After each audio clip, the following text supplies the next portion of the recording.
And welcome to my session here on security debt and running with scissors. My name is Dave Lewis, and I'm a global advisory CISO for Cisco Systems. So glad to be here. First and foremost, I have been doing security now for the better part, almost 30 years now. Truth be told, I really got started in this field back in 1983 when I was duping video games and selling them to kids in school. I think I've expired the statute of limitations in that particular regard, but that's okay. We'll leave that at that. But along the way, I have had the benefit of working at multiple different organizations. And in so doing, I have been able to, see all sorts of different issues that have cropped up from small enterprises, large enterprises, SMBs, and all the rest of it. And there is a uniformity to the issues that we see that are popping up. But first, a little bit more about myself. So I myself like to identify as a hacker. And I like to bring this up because for me, this is something very near and dear to my heart. The media likes to say, hackers are bad. Attackers are of the negative bent. They're showing the criminal element. But if you do a quick search about, hackers in general, it doesn't look too good for us on the internet. But, that being said, we can move on from there. I myself am Canadian. I am actually born and raised in Montreal and grew up now in Ontario. And it's been quite an adventure. I've been all over this country and it has been a lot of fun. Now, one of the things that was really interesting is early on, when I first got my very first apartment, when I went off to university, one of the first things I did was I ran around the apartment with a pair of scissors in my hand. And my roommate sat there and staring at me like I had completely lost my mind. It wasn't entirely incorrect. But the whole point here was like I was demonstrating that I had a sense of freedom. And for whatever reason, I thought this was a good idea. This is something that I like to equate rather heavily with the idea of security debt overall. Things that we thought were a good idea that we have dealt with over time is really not necessarily a good thing. And this security debt does grow and grow. When we're dealing with security, we have to look at things like, how we have framed our approach in the past. One great example of this is, we trust everything because they're behind the firewall. Well, that doesn't really hold true anymore because we have to really frame the discussion differently. We have to look at the perimeter is anywhere an access decision is being made. This is really the fundamental mind shift that we have to get into so that we then go back and look at everything that we've done historically and said, okay, wait a minute, there's a better way to do security overall. Passwords are a great example of this. Everybody likes to be environmentally friendly, but, reusing your username and password on multiple sites is really not doing yourself any favors. We have to do a better job. And as security practitioners, we do have that capacity to do exactly that. There are things like multi-factor authentication, biometrics, and passwordless is coming down the pipe as well. And there's even an open standard to this effect called WebAuthn, and I'll talk about that a little bit more later. The whole point here is that something that we have historically seen as being a security control really is fundamentally flawed. It is, equivalent to a house key. You have to go to work one day and you realize that your kids are going to be home before you are and they don't have a way to get into the house. You leave your key under the doormat or in the mailbox or, that plastic rock in the garden that nobody notices. And when you do that, you don't really take into account the fact that, someone of a negative bent will look for these sort of ways to get into your house. Once they find that key and they're able to gain entry to your domicile, that doesn't mean they're supposed to be there. They have the key, they're able to get in. Username and password is very much the same idea. It's very much like a house key. So we have to do better. And, one example of this is multi-factor authentication. That is a better way to, authenticate who those users are that are coming into the organization. Because as security practitioners, we really have had a bit of a wild ride. Over and over again, we feel like this character, constantly dodging train after train because the security issues that we have to contend with tend to multiply. And it really boils back to the discussion of trust. When we're born into this world, we default to trust. Malcolm Gladwell talked about this in his book called Talking to Strangers. And the whole point is when we're born into this world, we're looking for food. We're looking for shelter. We want to feel safe. And this is how we are brought up initially. This does not translate into the security world. This is fundamentally different than what we were born and bred to do. So this is why security tends to be orthogonal to a lot of people's thought processes. And the idea of trust is something that is, fundamentally ephemeral. We establish it, but it's not permanent. We have to make sure that we have mechanisms in place to re-authenticate and ensure that we're doing it in a way that, fundamentally democratizes security. And what I mean by that is we want to make sure that we're giving people tools to do their jobs in an effective manner. We don't want them to be constantly struggling, trying to figure out how to get things done because they have some convoluted security tool in front of them. We want to give them something that's going to enable them to get their business done. We've been we've been working remotely now for well over a year in many cases in many different parts of the world. Canada is no exception. The thing here we have to always take into account is the vast majority of people that are working remote are not necessarily technically savvy. And we have to be sure that when we as security practitioners are putting some sort of security expectations on our end users, that we're not vilifying the users. We have to approach it in a way that is going to, make them part of the solution. Gamifying security awareness programs is a great example of this. And when we do that, we're helping to build them into part of our security ecosystem. Because fundamentally, this is a misstep that we've had as security practitioners over the years of vilifying the users and saying, oh, you did it wrong, hitting them over the knuckles with a pencil, like my dear departed piano teacher. That's another story for another therapy session. But we have to realize that, our threat landscape has fundamentally changed.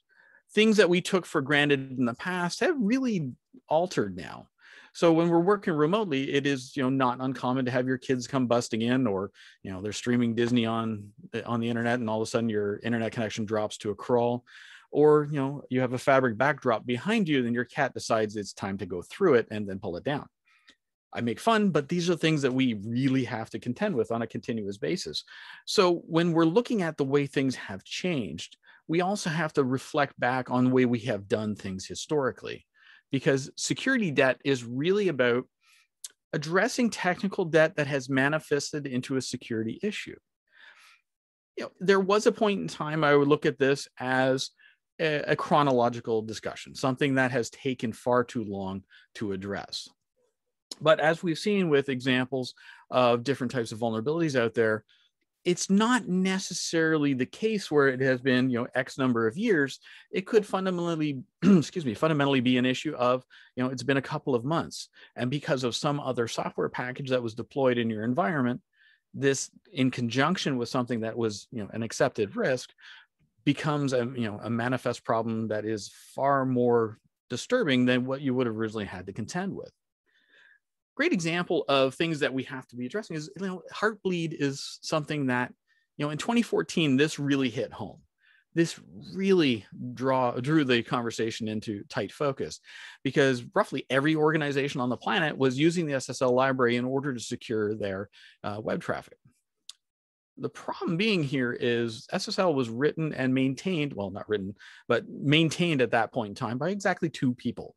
They had basically no financing available to them, and it was a best effort basis. So we have global commerce going through something that was, a wing and a prayer in many ways. And they had a vulnerability in their code base that had been there for 2 years. So the vulnerability that led to Heartbleed had been there since 2012.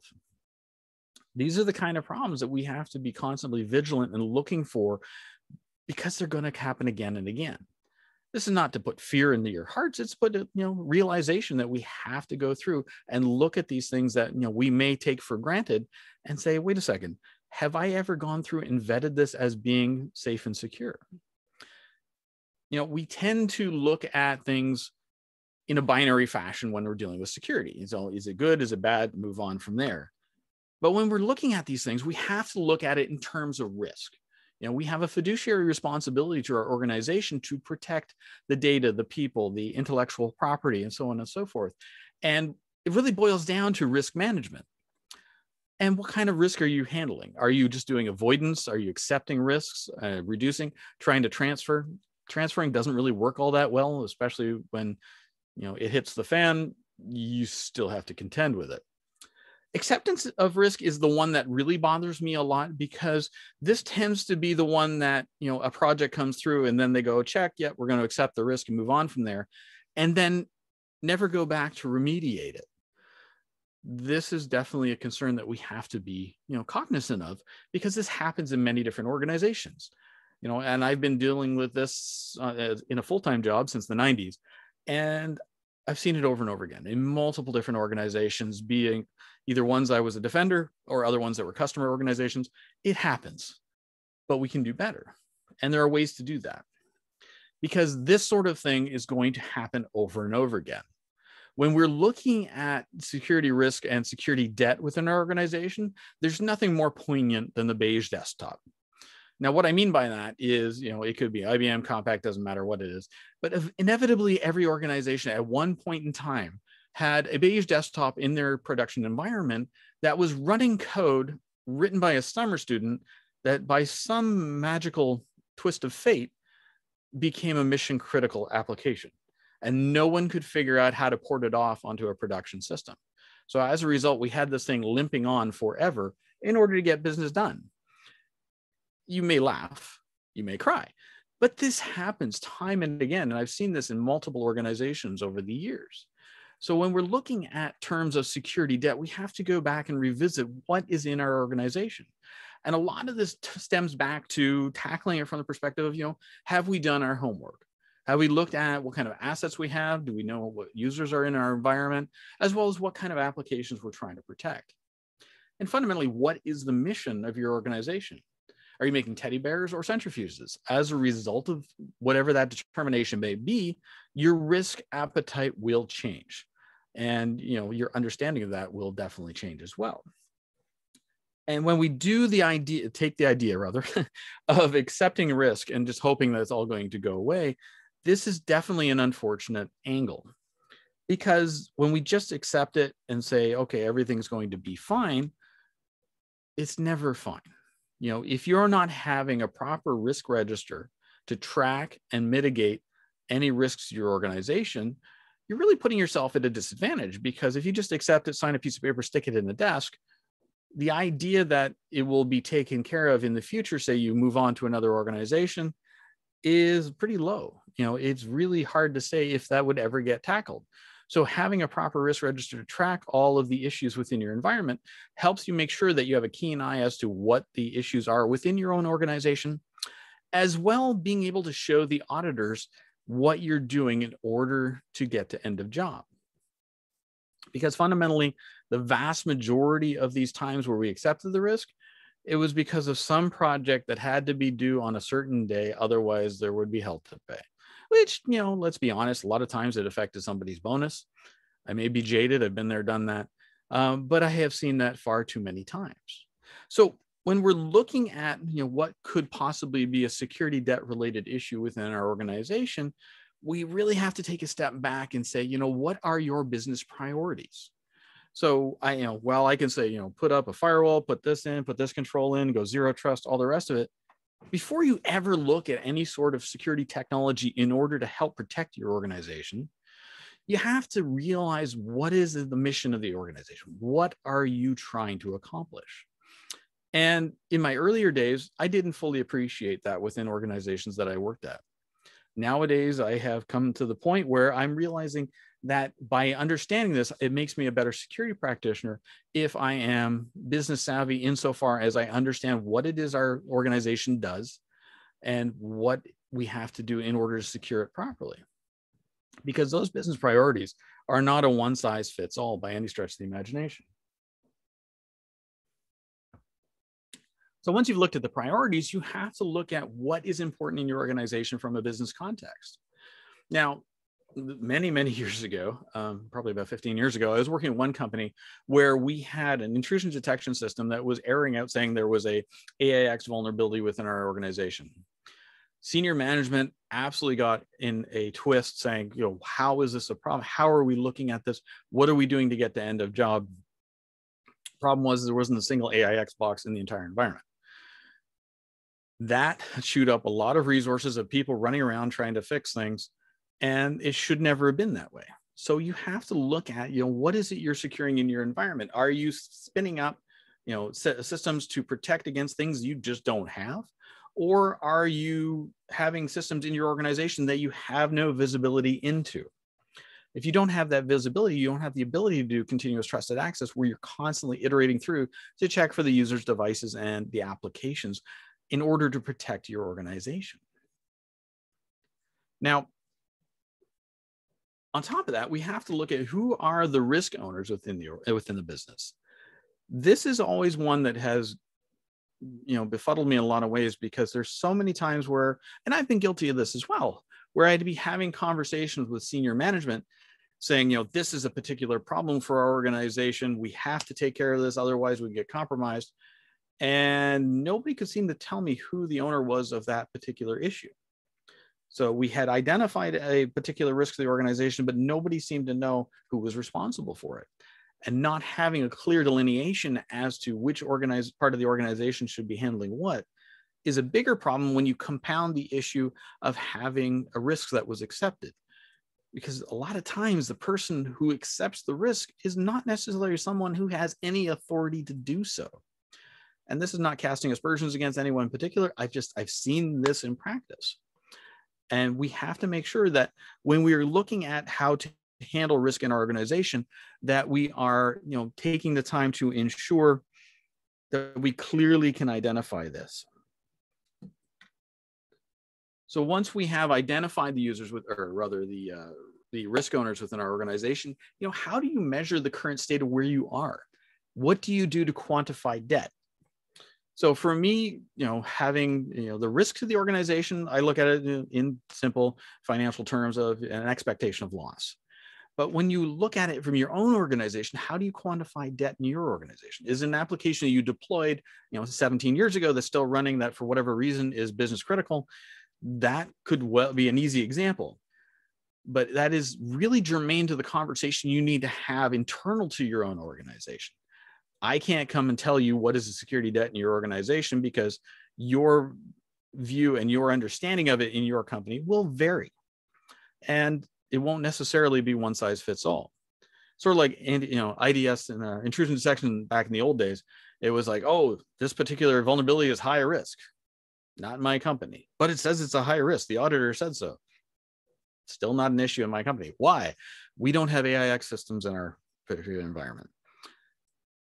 I like to beat up on that one, but this is one of those things where we have to go through and do our homework to identify what it is that is debt in our organization and how we can fix this, because you don't want to be, subject to an issue where you have a system that can be compromised simply because it wasn't patched to current.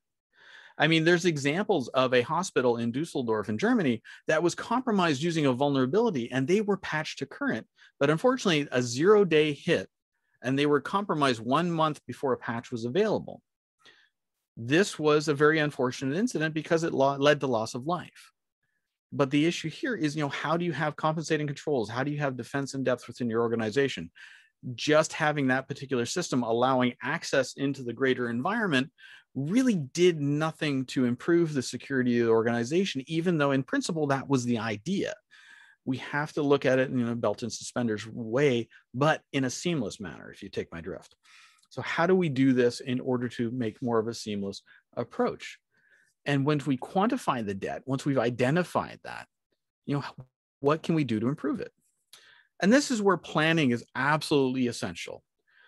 And I remember earlier in my career, I would fall victim to something that I just roll my eyes at now of, oh, just patch it. Oh, just pull that system offline.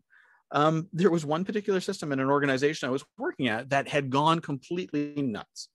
And we couldn't find the owner of the system because it was not clear. The person was not clearly identified. The business unit was not identified in any of the documentation that we had. We really had no way to do this. We emailed the entire company. Nobody responded. So I went and pulled the Ethernet cable out, and I put an envelope on the end of the Ethernet cable and just hung it there. And I said, okay, we'll leave that until the person comes forward to ask about their system. Eventually, the business owner did come in. The business owner was very, very upset and said, look, we have to get this. This system is mission critical. and we have to get this back online or somebody's going to lose their job. And I was like, all right, come with me. We walked out to the raised floor, over to the rack. I pulled the cable and I showed it to him. The envelope was still hanging there, and it was signed. I had actually signed my signature across the seal so we could tell if it had been broken. And he looks at it and he was like, "What? This is odd." And I said, "This is for you." He opened it up, read the letter that was inside, no, the note rather, and he sort of rolled his eyes and said, "Thank you for your time," handed it back to me and went on his way. The problem here was this was a system that had been offline for 9 months before anybody or really even noticed it was down. 9 months. And this business owner was really good about it. He was upset at first, but once he identified that this was an issue, this was a real problem because it hadn't been patched. This system was, one hop away from being internet facing. There could have been a very, very bad knock-on effect from this particular system had it remained online. So we have to go through and do our homework. That is absolutely critical. Now, if we don't take the time to address these sort of things, the risk is going to increase. And, as the years pass, the months, or even the weeks, the security debt is going to increase.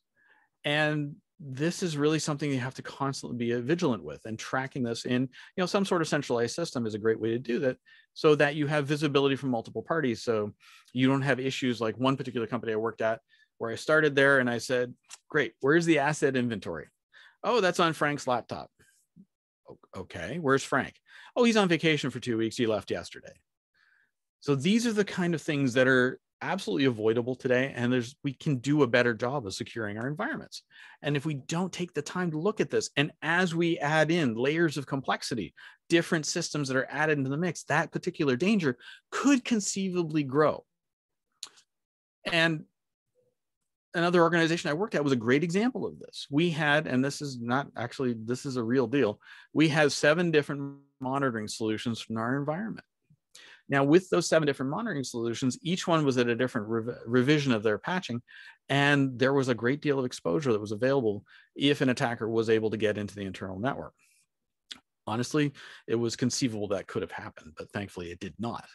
So that was 7 different systems doing monitoring for 7 different functions, when if anybody had taken the time to read the manual, they would have found that one system would have done all of what those systems were doing, and we were paying 23% per annum sunk cost on maintenance, sunk costs on the devices, and then maintenance on top of that.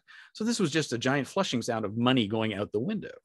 And so you have the security risk of not being patched, the security risk of potential exposure of data in your environment, but you also have the financial risk of you're basically setting money on fire on the front lawn.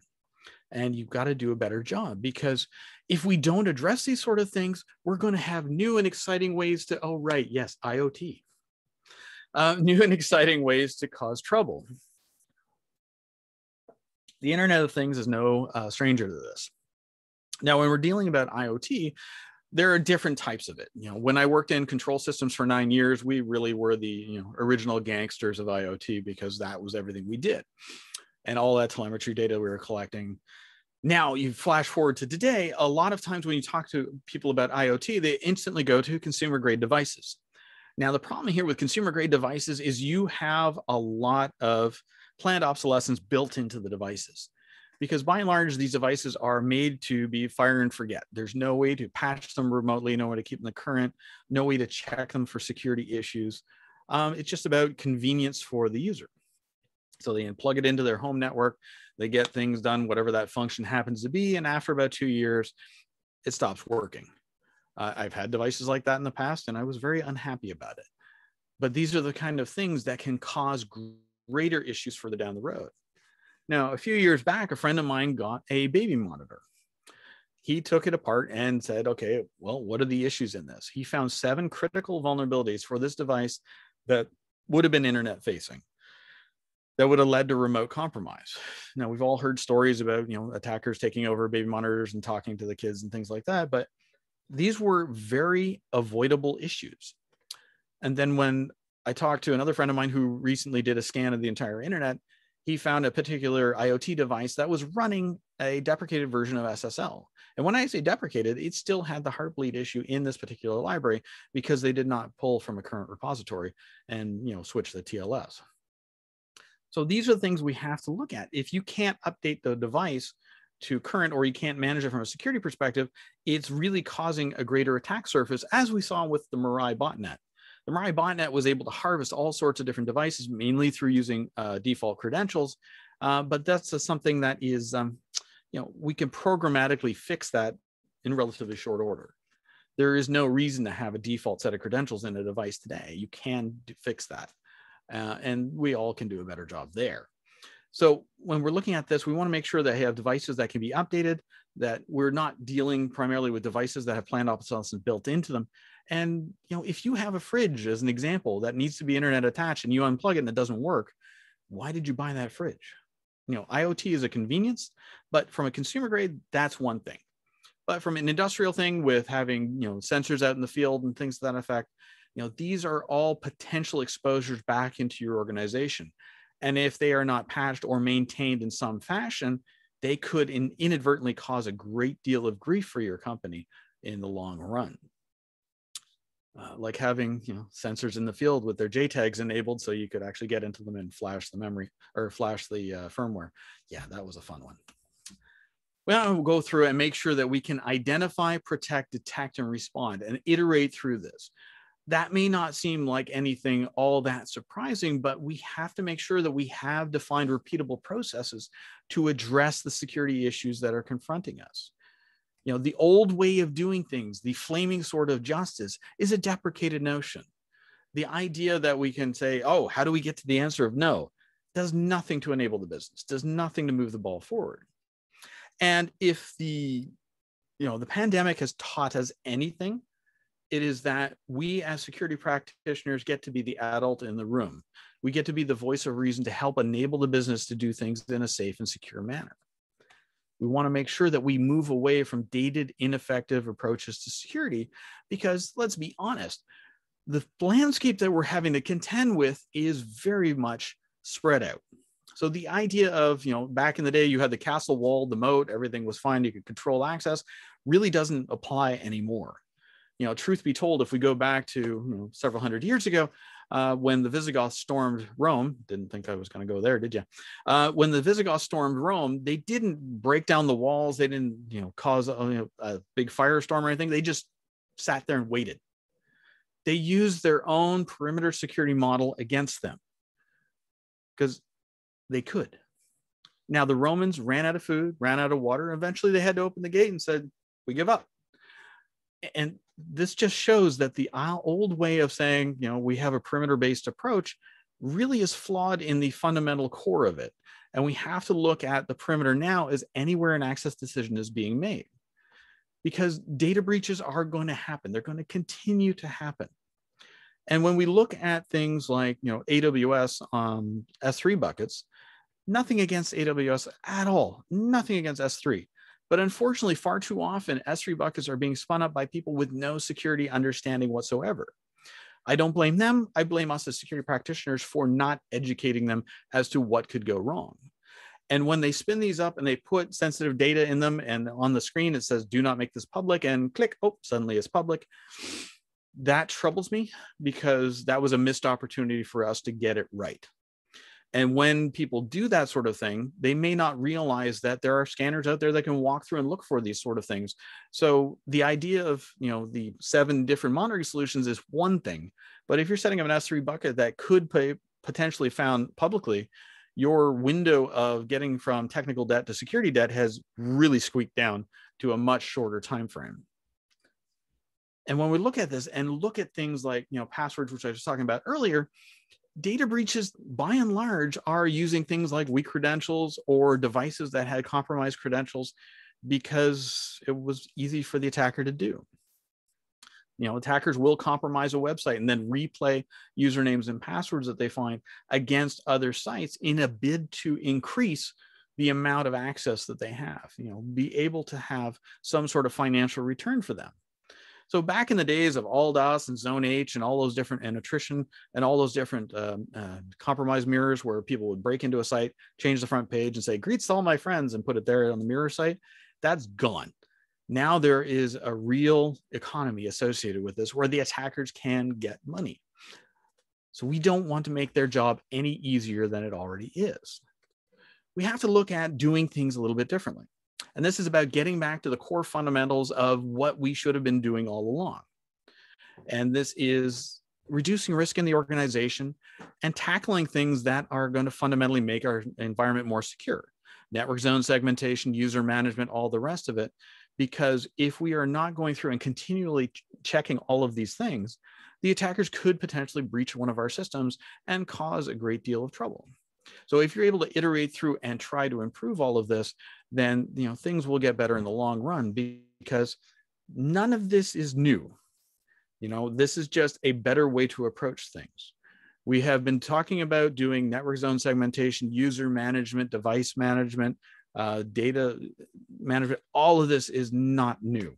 But when we talk about zero trust or continuous trusted access, the point here is getting back to those core fundamentals so we can improve the safety and security of the organization. And as an organization, you want to make sure that security is part of the mission for the whole organization. And one part of the organization that fundamentally gets overlooked a great deal of the time is the developers that they have in-house or contracted out. You want to instill in them what your expectations about security are. So I worked in a company years ago where we had, external developers that were in a country overseas, and they were all logging into our environment, which was fine. They had to get their work done. The problem is they were all using the exact same key fob. They would call into their friend who would read off the next number, and they would authenticate in. There was nothing malicious in this at all. And worse still, there was nothing to stipulate that we didn't want to see this in our environment within the contract language that we had presented to this third-party supplier. This was a problem that we really brought on ourselves. They were trying very hard to get their job done, so they found a way around it. We talk about things like Skunkworks projects is a great example. Skunkworks is not necessarily a bad thing if you frame it in the right sense. If a Skunkworks project happens in your organization, there's a reason that's there. Very rarely it's because somebody's being malicious. It's usually because a business unit or whatever happens to be is trying very desperately to get their job done. And so they're looking for ways to get there. And we as security practitioners somehow have missed that opportunity to give them that, or IT in general has missed that opportunity. So rather than go after them in a negative sense, give them your expectations. Say, look, how can we take this over? How can we improve it for you in the long run? Because, Skunkworks, they're there for a reason. And we need to make sure that we are doing a better job so that Skunkworks doesn't happen. Because that in of itself will add to the security debt of our organization. And when we're talking with different types of developers within our companies and external, we want to make sure they understand what we're expecting from them from a security perspective, because they're very good at what they're good at. But we have to impart what our requirements, our requirements are as well. The internet is essentially baling wire and duct tape in a lot of ways. And it still works. It's fantastic. But the early days, it was amazing it worked at all when I go through and look at my studies and say, how did this ever actually come together? And we have to be very cognizant of that. There are different types of systems and different types of organizations. There's no one size fits all. So this is where you need something like an effective security partner to help you with this in order to do a better job of security in the long run. And this requires a great deal of planning. If you do not plan accordingly, you are going to suffer as a result in the long run. Because if you don't have any sort of strategic vision, it will come back to haunt you with various issues. And we have to make sure that we are addressing those and identifying the risks of the organization and tracking them to end of job. We have to be able to verify what we have. We have to go through and do continuous trusted access within our environment. We need to establish trust in our user identities. We have to evaluate all the devices, servers, laptops, whatever it happens to be, secure the connections for our applications. If I'm sitting at a Tim Hortons in Petawawa, there's no reason I should be coming into your email in your company because I found the username and password stuck to a cup. Weirder things have happened. You want to make sure that you are able to control that access. There's no reason an attacker should just be able to go to Office 365 or G Suite and go to the directly and enter a username and password. Adding in multi-factor authentication, adding in a reverse proxy to ensure that you're controlling access to those services will definitely help in the long run. Now, one thing that's always got me is about sanitizing your inputs and sanitizing your outputs for your applications. Now, on the OWASP top 10, SQL injection has been on there now since the beginning. This hasn't gone away. This is one of the attacker's most successful forms of attack when it comes to breaching a system. We can make this more difficult for them by making sure we're sanitizing those inputs and sanitizing those outputs to ensure there's no nefarious code that's being passed through into the application and causing them to be able to gain access, or particularly to gain information that they shouldn't have access to. And the last one is one that unfortunately I still have to bring up over and over again, is patch your systems, patch your applications. And it's not a case of just patch it, as I was talking about earlier. It's a case of making sure you have a patch management process in place, because you don't want to have that system that's limping along simply because it works, like an OS2 warp system that's running your HVAC system for your building. Not that I'm pointing at anybody, but and leaving it running because nothing's been wrong with it for X number of years. These are the kind of things the attackers look for. And the idea of having a deprecated system that is, nobody really uses anymore doesn't mean the attackers aren't going to go looking for it. There are 5 steps when we're talking about going to zero trust. Now, zero trust is a way to reduce risk in the organization. The way that I tend to refer to it a little bit more now is about continuous trusted access, because people tend to see zero trust as being a negative term.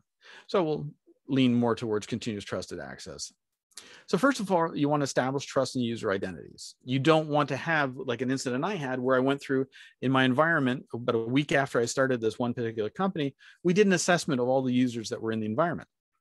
There were 10, was it 10? Yes, sorry, 10 users that had super user status that were no longer with the organization. One of them had actually passed away 5 years earlier, and their account had been used in the last 2. Thankfully, nothing bad happened. We went through the logs, we checked. We don't know who used that account, but we were able to terminate that particular account. But these are the kind of things that, unfortunately, this happens in organizations over and over again. And in that particular case, it was not somebody acting out of malice, because we could see what they did. But, the road to hell is paved with good intentions. I've put down a few bricks along the way, but we got to make sure that we're doing a better job. You want to evaluate the trustworthiness of the devices. If you have devices in your organization that are patched to current or N-1, fantastic. You get your unicorn pin, because there's not too many of them out there.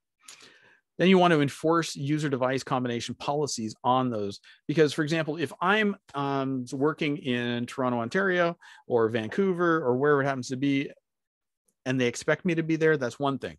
But if I'm suddenly logging in from France or Australia, especially during a pandemic, that should raise flags. And these are the kind of things that we may need to make sure that we're doing a better job of checking on. Then you want to enable secure connections to all your applications. And I talked about, Office 365 and G Suite and all the rest of it. Nothing wrong with those platforms at all, but we have to marshal the access to them.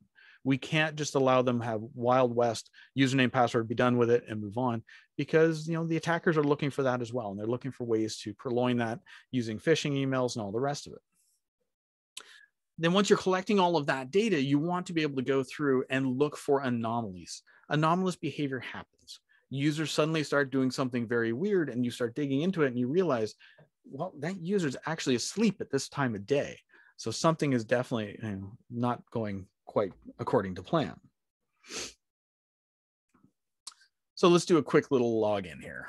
So the user requests access for an application. Then they establish trust in the user identity using multi-factor authentication. Then they check the device posture to see, oh, yep, that's patched to current or N-1. That all depends on risk. Then you enforce using the user device combination policy. Say, yes, that is in fact Dave. He is coming in from Toronto. He's not coming in from Tuktoyaktuk. Then you want to make sure you have an enabling a secure connection to the application. This is key. You want to make sure that you're protecting your data at rest and in flight. There's no reason not to do that in this day and age. And then continually monitor, looking for anomalies. Now, I talked about WebAuthn a little bit earlier. This is something that is going to lead to what I refer to as a passwordless future. This is a better way of doing security, and it offloads a lot of the responsibility from the end user. They authenticate once, and then in the background, they're able to authenticate to various other applications unbeknownst to them. So this is an open standard that was published by the W3C about 2 years ago. If you do nothing else after this talk, take this as an opportunity to learn about WebAuthn. This is an absolute game changer in many ways. I know people like to use that term. I think this is actually a fundamentally way to do better security, reduce risk, and make it easier for the end user. We've learned a lot of lessons over the years. We have gone through and we've made mistakes. I know I've made a career on making mistakes. The difference being is I've been able to learn from a lot of those mistakes. Not all of them, some of them I still make, but we can do better collectively. And if we're able to do things where we're able to improve the security of the organization by taking the onus off the end user, but enabling them using gamified security awareness as an example, they become part of the security perimeter as well, insofar as they're looking for issues on your behalf. This is one of those many ideas. Having zero trust, or what I prefer to say is continuous trust and access, as a way to secure the environment. This is a overlay to your environment to reduce risk and really take away the chances for the attacker to cause you undue harm. Now, we have to make sure that we are always looking for the sharks, because they are security issues, but never lose sight of the fact that it's the ocean that'll crush you. The sharks will just cause you some minor inconvenience. We want to make sure that we're building a safe and secure future, and we got to stop running with scissors. While it may seem like we're being rebellious, or may seem like we're trying to cause trouble, we really have to get away from this and do a better job overall. That being said, I'd like to say thank you to everyone who stuck around to hear me talk today. If you ever want to, drop me an email or catch me on Twitter. I really appreciate your time today, and thank you so much for having me at the conference. Thank you very much.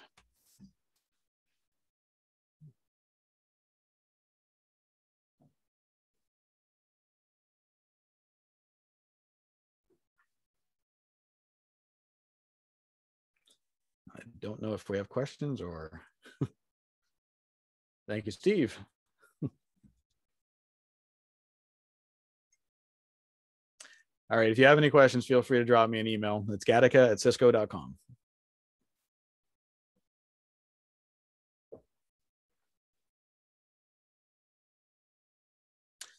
Yes, there will be a copy of the presentation that is made available. And thank you for the interesting comment. I appreciate that. Thank you, Rick. I can't wait to be able to do these talks in front of people again. That would be just too much fun. I really miss the human element.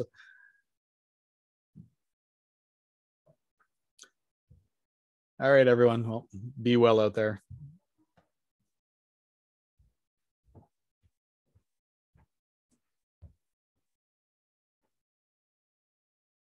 All right, that's it. Thank you. Have a good day.